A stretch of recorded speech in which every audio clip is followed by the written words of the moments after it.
Hello everyone, कैसे हैं आप सभी लोग। उम्मीद करती हूँ कि अच्छे होंगे और आप सभी लोग की जो तैयारी है वो भी अच्छी चल रही होगी। आज जो है संडे है और मैंने सोचा कि आज कुछ पढ़ाई की टॉपिक ना ला करके मैं आप लोगों के लिए कुछ ऐसा विषय लेकर के आऊँ जो आप लोग के लिए भी फिलहाल परेशानी का विषय बना हुआ है। क्योंकि यूपी टीजीटी और पीजीटी का रिजल्ट आ जाने के बाद बहुत सारे ऐसे खुशनसीब लोग हैं जिनका सिलेक्शन हो चुका है, पर बहुत ऐसे लोग भी हैं जिनका सिलेक्शन इस बार नहीं हो पाया है और वो बहुत ही हताश है, निराश है। और बिहार में भी जो है वो अब तक ले बीपीएससी का टीआरई 3.0 तक का एग्ज़ाम हो चुका है और 4.0 आने वाला है वहाँ भी। तो बहुत सारे ऐसे बच्चे हैं जो सिलेक्टेड हो चुके हैं और उन्हीं की जाने पहचाने लोग, यूँ कहिए कि उनके फ्रेंड्स ही ऐसे कुछ ऐसे हैं जिनका सिलेक्शन नहीं हुआ है और वो बहुत दुखी हैं। तो आज मैंने सोचा है कि क्यों ना उन्हीं लोगों के बारे में बात की जाए जो सिलेक्ट नहीं हुए हैं। कारण सबको पता है, ऐसा नहीं कि कोई मुझसे मैं मतलब कुछ अलग बताने वाली हूँ। कारण सबको पता है क्यों सिलेक्ट नहीं हुए हैं, पर रीज़न एक चीज़ समझिएगा। अभी जो वर्तमान सिनेरियो चल रहा है आयोग का या फिर बीपीएससी का, वो कुछ अलग ही तरीके का चल रहा है। ठीक है, पैटर्न चेंज हो रहे हैं, सिलेबस में बदलाव आ रहा है, सब कुछ बदल रहा है। तो नहीं लगता कि जब सब कुछ बदल रहा है तो तैयारी में भी बदलाव आना चाहिए। तो आज जो मेरा मेन मुद्दा है वो इसी बात को लेकर के है कि जो तैयारी, जब सब कुछ बदल रहा है तो तैयारी में बदलाव करिए, क्योंकि जब तक तैयारी में बदलाव नहीं आएगा कुछ भी हासिल नहीं होगा, है ना। सॉरी, कुछ दिनों से तबीयत ठीक नहीं है। तो मैं आप लोगों से एक बात कहने वाली हूँ। आज जो मेरा मेन मुद्दा है कि देखिए, मैंने सोचा है कि क्यों ना आप लोग जो तैयारी करते हैं उसमें आपको मैं इस तरीके से कुछ चीज़ें बताऊं, जैसे स्पेशली बुक को लेकर के, और साथ में कुछ ऐसी स्ट्रैटेजी बताऊं जिससे एग्ज़ाम को निकालने में आपको बहुत हेल्प मिले। देखिए, पढ़ना आपको है, एग्ज़ाम आपको देना है, बाकी जितने भी रिसोर्सेज हैं ना वो सिर्फ आपकी हेल्प कर सकते हैं। तो बस मैं हूँ या कोई भी आपकी बस हेल्प कर सकता है, पढ़ना एक्चुअल में आप ही को है। लेकिन अगर आप ऐसे रिसोर्स की हेल्प लेते हैं जो वाकई में आपके लिए बहुत कामगार होंगे तो आपको बहुत आसानी से अपने परीक्षा में अच्छे परिणाम मिल सकते हैं। लेकिन जब तक आप प्रयास नहीं करेंगे उस तरीके से, मतलब उल्टे पुल्टे प्रयास होंगे, तो कैसे सफलता मिलेगी। तो इस बार ना मैं आप लोग के लिए एक मुख्य विषय को चुन करके बता रही हूँ। ऐसा नहीं कि सिर्फ एक ही विषय को बताऊंगी, नहीं। आज मैंने एसएसटी को उठाया है। एसएसटी में एक पर्टिकुलर सब्जेक्ट यानी कि हिस्ट्री को लेकर के मैंने आज का ये जो टॉपिक है मेरा, आज का ये जो वीडियो है सिर्फ हिस्ट्री को लेकर के है कि आपको हिस्ट्री में क्या पढ़ना चाहिए और क्या छोड़ देना चाहिए। ये मेरा मेन मुद्दा है आज का। तो वीडियो पूरा देखिएगा, क्योंकि शुरू करके और बीच में ही छोड़ दीजिएगा तो कुछ समझ में नहीं आएगा। पूरा देखिएगा। और लास्ट में मैं आपको कुछ रेफरेंस बुक बताऊंगी वीडियो के लास्ट में, ताकि वो बुक आपकी बहुत हेल्प करें। देखिए, जब तक आप एक सटीक बुक नहीं उठाएंगे, ढंग की बुक नहीं पढ़ेंगे, कुछ नहीं होगा। क्योंकि बाहरी नोट्स जो होते हैं ना वो कोई काम नहीं कर रहा। आपको पता है इस बार यूपी टीजीटी का जो पैटर्न था वो कुछ ऐसा रहा कि मतलब उसने अच्छे अच्छे लोगों को ना मतलब घुमा दिया। ऐसे ऐसे बच्चे जो घर को छोड़कर कहीं बाहर रूम लेके रह रहे हैं, रोज तैयारी कर रहे हैं, उनसे भी आप पता करें, उनसे की भी बातें सुने अगर आप, तो आपको समझ में आएगा कि इस बार एग्जाम का स्तर बिल्कुल अजीब था। मतलब ऐसा आयोग ने प्रश्न उठाया है ना, इस तरीके से प्रश्नों को घुमा घुमा के पूछा है। पढ़ा सबने है, उस चीज़ को हर बार पढ़ रहे हैं लोग, लेकिन फिर भी उसके बावजूद भी वो प्रश्न नहीं हो पाए हैं। जबकि उस प्रश्न को लोग लगातार 4 साल, 8 साल, 10 साल से पढ़ रहे हैं, फिर भी उनसे नहीं हो पाया है। ऐसा हो गया है। आपको पता है, अगर हम बात करें एंशियंट हिस्ट्री की, तो एंशियंट हिस्ट्री तो मत पूछिए आप। मतलब मैं किसी एक बच्चे की बात सुन रही थी, वो कह रहे थे कि एंशियंट हिस्ट्री में ऐसे ऐसे प्रश्न आए हैं कि मतलब पढ़ा हुआ तथ्य भी समझ नहीं आया, ऐसा हो गया था। तो अगर गाइड बुक सिर्फ उठा रहे हैं तो क्या लगता है सिलेक्शन हो जाएगा? बहुत मुश्किल है, बहुत ही मुश्किल है। ऐसा नहीं कि गाइड बुक आपका हेल्प नहीं करेगा, बहुत हेल्प करेगा, लेकिन सिर्फ गाइड बुक को आप अपने लिए अपना साथी नहीं मान सकते हैं। ये तैयारी जो है वो साधारण तैयारी नहीं होने वाली है इस बार। और मैं बीपीएससी टीआरई 4.0 के बच्चों के लिए एक बात कह दूँ, अगर आप लोग इसकी भी तैयारी कर रहे हैं तो आपने भी देखा है सिलेबस कुछ हद तक चेंज है। और जहाँ तक मेरा मानना है कि कोई भरोसा मत लेकर के चलिएगा कि सीधे प्रश्न ही उठ जाएं। अब तक तो कई बार ऐसा हुआ है कि एनसीईआरटी से लाइन बाय लाइन क्वेश्चन पूछ लिए गए, क्या पता इस बार ऐसा ना हो। तो हर चीज़ को, सिक्के के 2 पहलू होते हैं और दोनों पहलुओं को लेके चलना चाहिए। तो दोनों चीज़ें सोचिए। तो देखिए, मैं आपको कुछ रेफरेंस बुक बताऊंगी और उसे कैसे पढ़ना है वो भी बताऊंगी। साथ में अगर आप ये चीज़ें ना कर पाए तो आपको क्या करना चाहिए वो भी बताऊंगी। और साथ में ये भी बताऊंगी कि सिर्फ बुक पढ़ने से अकेले कुछ नहीं होने वाला, बुक के साथ में आपको और क्या क्या चीज़ें करनी चाहिए वो भी बताऊंगी। तो वीडियो का मतलब एंड तक देखिएगा, लास्ट तक बने रहिएगा। और जो भी मैं बताऊंगी उसको सिर्फ सुन करके इग्नोर नहीं करिएगा, उसको सुन करके अपनी लाइफ में अप्लाई करिए। जब तक चीज़ों पे वर्क नहीं करिएगा बहुत मुश्किल है, ठीक है। क्योंकि देखिए, भले ही वैकेंसी ज़्यादा होगी पिछले बार से, मतलब ये नहीं कि बहुत ज़्यादा होगी, पिछले बार से ज़्यादा होगी। हालांकि बिहार में नहीं है, बिहार में वैकेंसी पिछले बार से कम है। तो जब सीटें कम होंगी तो क्या होने वाला, वहाँ कंपटीशन भी ज़्यादा हो जाएगा। तो मैं यही कहूँगी आपसे कि यूपी में तो वैकेंसी ज़्यादा है लेकिन स्टूडेंट भी ज़्यादा है ना। इस बार भी बहुत लोगों ने अपनी डिग्री कंप्लीट करी है, वो लोग भी आएंगे। हाँ, एक 50% का जो ग्रेजुएशन में उन्होंने लगा दिया है, तो मन में होगा क्या पता बहुत सारे स्टूडेंट हट जाए, तो नहीं, ऐसा बिल्कुल नहीं सोचिएगा। 50% ग्रेजुएशन में मतलब अधिकतर बच्चे ला ही रहे हैं, तो ये सोचना तो बिल्कुल नहीं है कि नहीं ला रहे हैं। तो चलिए सबसे पहले हम लोग बात कर ले कि कौन कौन सी बुक्स को मतलब रेफर करना चाहिए, अपने पढ़ाई में जोड़ना चाहिए, ठीक है। तो देखिए, सबसे पहले अगर मैं बात करूं, ये दोनों के लिए है, यूपी टीजीटी की तैयारी कर रहे हैं, पीजीटी की तैयारी कर रहे हैं। हाँ, जैसे 1 to 5 और 6 to 8 के लिए मैं कहूँगी कि वो इन बुक्स को ना ही देखें तो चलेगा, मतलब उनका चल जाएगा। लेकिन अगर वो जैसे 6 to 8 वाले अगर पढ़ लेते हैं तो बहुत अच्छी बात है, उनका भी डाउट कुछ होगा जो क्लियर हो जाएगा। और कई बार ऐसा होता है ना कि गाइड्स बुक में ना बहुत कुछ रॉन्ग होता है, मिस्टेक होता है, तो वो भी आपका क्लियर हो जाएगा अगर आपने इस बुक को उठा लिया और पढ़ लिया तो। हालांकि इस पर फुल डिपेंड मतलब कि फुल डिपेंड मत होइएगा, क्योंकि ये बुक ना अपने आप में बहुत ही लेंदी है, जो आपके लिए बहुत आपका समय लेगी, ठीक है।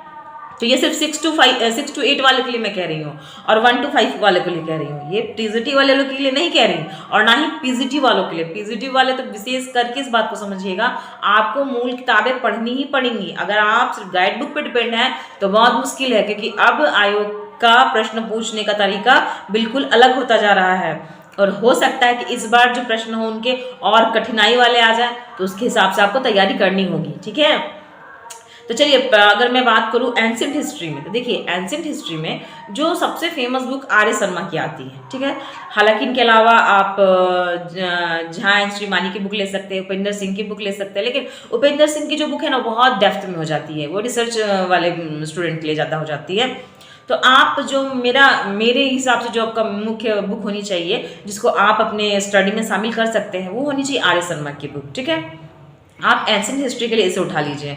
अगर बात करूँ कि मेडावल हिस्ट्री के लिए, तो आप सतीश चंद्रा की बुक उठा लीजिए। और मॉडर्न हिस्ट्री के लिए बात कर, तो जो मॉडर्न हिस्ट्री के लिए जो बुक है वो आपकी बहुत ज़्यादा मतलब जो लोग यूज़ कर रहे हैं वो है बिपिन चंद्रा की बुक। बिपिन चंद्रा की जो बुक है वो अच्छी किताब है, आप लोगों ने इसका नाम बहुत बार सुना भी होगा। बहुत सारी किताबें हैं, लेकिन बहुत सारी किताबें पढ़ने से कोई फ़ायदा नहीं, इसलिए मैंने आपको मतलब मेन जो मूल किताब है आप 3 ही उठाइए। एंशिएंट के लिए आर्य शर्मा ले लीजिए, मिडाइवल हिस्ट्री के लिए आप सतीश चंद्रा ले लीजिए, और मॉडर्न हिस्ट्री के लिए आप बिपिन चंद्रा ले लीजिए। इसके अलावा अगर आपको बहुत ज़्यादा क्यूरियोसिटी है मन में और आपको लगता है कि नहीं मैं बहुत ज़्यादा पढ़ सकता हूँ या पढ़ सकती हूँ, तो आप दूसरी बुक पे जाइएगा, पर फिलहाल यही बुक रखिए। हाँ, आप एंशिएंट हिस्ट्री जो है ना वो अपने आप में बहुत बड़ा ही है, मतलब आप सोच के चलेंगे ना कि इतना से क्वेश्चन आ जाएगा, पर वो मतलब इतना घुमाता है ना वो कि आप सोच नहीं सकते हैं। तो उसमें अगर आप आर्य शर्मा कंप्लीट कर ले तब आप झा एन श्रीमानी की बुक उठा सकते हैं। हाँ, उपेंद्र सिंह की बुक है, बहुत अच्छी बुक है, बट वो बहुत ज़्यादा गहराई वाली हो जाएगी और आपके लिए पढ़ना बहुत मुश्किल हो जाएगा। और जो बीपीएससी टीआरई 4.0 की तैयारी कर रहे हैं जो बच्चे, उनके लिए मैं एक बात कहूँगी, एनसीईआरटी आप लोग पढ़ रहे हैं पढ़िए, पर आपको एक बात पता होनी चाहिए, वर्तमान में मतलब सिर्फ और सिर्फ एनसीईआरटी से तो काम नहीं चलेगा, है ना। आपने बीपीएससी टीआरई 3.0 का जो एग्ज़ाम अगर आप लोगों ने दिया होगा तो आप लोगों ने देखा होगा कि एनसीईआरटी से बहुत कम प्रश्न आए थे, है ना। आपके आउटर बहुत ज़्यादा आ जा रहे हैं, तो आपको ये बात ध्यान रखनी होगी, वर्ल्ड हिस्ट्री तो पढ़ना ही होगा, उसके बिना कोई काम नहीं चलेगा। चाहे आप 6 to 8 की एग्ज़ाम दे रहे हो, टीजीटी के दे रहे हो या फिर पीजीटी का दे रहे हो, आपको वर्ल्ड हिस्ट्री तो छूना पड़ेगा। और जितने ये जो मैंने अभी 3 बुक्स के नाम बताए ये आपके लिए बहुत हेल्पफुल रहेंगे, आप इसको पढ़ सकते हैं तो बिल्कुल पढ़िए। सिर्फ गाइड बुक पे डिपेंडेंट मत रहिए, वो बहुत मतलब खतरनाक हो जाएगा, घातक हो जाएगा, ठीक है। वो कहते हैं ना स्लो पॉइजन, वैसा काम करेगा, लगता है कि बहुत अच्छा लगेगा लेकिन नहीं, ऐसा नहीं। अब थोड़ा बात कर ले कि ये तो हो गई बुक्स के नाम, क्या सिर्फ बुक्स पढ़ने से होंगे? तो नहीं होगा, इसके साथ आपको क्या करना होगा। तो देखिए, बुक्स और एक गाइड बुक, आप दोनों ले सकते हैं। गाइड बुक से मैंने जैसा कहा कि आप गाइड बुक से एक जैसे चैप्टर आपने सिलेक्ट कर लिया, सपोज आपने एंशिएंट हिस्ट्री उठा लिया, आपने उसमें सिंधु घाटी सभ्यता पढ़ रहे हैं आप, ठीक है, तो आप जो है वो गाइड बुक से आप अपना पढ़ लीजिए थोड़ा सा सिंधु घाटी सभ्यता को। उसके बाद उसको मूल किताबों से उसके डेप्थ की जानकारी लीजिए, क्योंकि टीजीटी वालों इस बार ध्यान रखिएगा आप लोग, और पीजीटी वालों भी बिल्कुल ध्यान रखिएगा आप लोग कि इस बार जो प्रश्न पूछने का तरीका होगा वो इस तरीके से होगा कि उसका सिर्फ और सिर्फ, अगर आपने सिंधु घाटी सभ्यता पढ़ रहे हैं तो आपसे सिर्फ ये नहीं पूछा जाएगा कि किस जगह से कौन सी वस्तु निकली है, बिल्कुल नहीं। अब वो ये पूछा जाएगा कि इस वस्तु में क्या विशेषता थी, इसकी सांस्कृतिक क्या इतिहास है, इसका क्या कारण है या इस जगह से मिलने का, ये वस्तु यहाँ ही क्यों पाई गई, मतलब प्रश्न अलग तरीके से हो जाएंगे। सोच समझ करके तैयारी करिएगा, और जब तक आप मूल किताब नहीं पढ़िएगा मुश्किल है। हाँ, एक चीज़ और है, जैसे कि अब आप इसे आप ये कह सकते हैं कि आप अपना ये कर रहे हैं, बट ऐसा कुछ नहीं, मैं वो नहीं कर रही हूँ, आप कहीं से भी पढ़ सकते हो, वो आपकी इच्छा है। पर मैं आपको बता रही हूँ, जैसे मैंने जो सोचा है, मैंने जो आप लोग की हेल्प करने के लिए जो भी मतलब मेरे मन में आया बात, वो मैंने सोचा, वो मैं आपको बता रही हूँ। आपको क्या क्या करना है वो आप समझिएगा, बट मुझे क्या करना है वो मैं आपको बता रही हूँ। फिलहाल मैं आप लोग के लिए वीडियो बनाती हूँ जिसमें मैंने हिस्ट्री को पढ़ाना स्टार्ट किया हुआ है। बहुत सारी वीडियो मैंने बना दी है, मतलब मॉडर्न हिस्ट्री लगभग मेरा कंप्लीट होने को है, और एक आध क्लास में मॉडर्न हिस्ट्री कंप्लीट हो जाएगी। तो ये जो मैं आपको मॉडर्न हिस्ट्री पढ़ा रही हूँ, इसमें मैंने बेसिक बुक को ही अभी आधार बनाया, मैंने अभी कोई अच्छी किताबों को स्टार्ट नहीं किया पढ़ाना, ठीक है। तो जो बेसिक बुक इसलिए मैंने उठाया ताकि थोड़ा सा बेस क्लियर हो जाए। तो मैंने क्या किया है कि अब वो बेसिक किताब के साथ में एनसीईआरटी को भी ऐड कर रही हूँ, ताकि अलग से एनसीईआरटी पढ़ने की ज़रूरत ना पड़े। तो मैं ये दोनों चीज़ों का आधार बना करके मॉडर्न हिस्ट्री को कंप्लीट कर दूंगी। उसके बाद से मैं इन मूल किताबों को आधार बनाऊंगी, ठीक है। अब जो मैं आपको नोट्स लाऊंगी, जो मैं आपको पढ़ने के लिए कह रही हूँ, वो मैं आप लोग के लिए ला रही हूँ, और लाते हुए उन्हीं मूल किताबों का आधार बना करके मैं आप लोग के लिए नोट्स तैयार करके दूंगी। मतलब ये इसलिए सिर्फ होगा ताकि आपका समय बचे, क्योंकि भाई एग्जाम में ज़्यादा समय नहीं है, अगर दिमाग में हो इस चीज़ को समझेंगे तो समय नहीं है ज़्यादा। तो इसलिए मेरा मन में ये चीज़ था कि अगर मैं आप लोग की हेल्प करूं तो इस तरीके से करूं कि आपको ज़्यादा समस्या ना हो।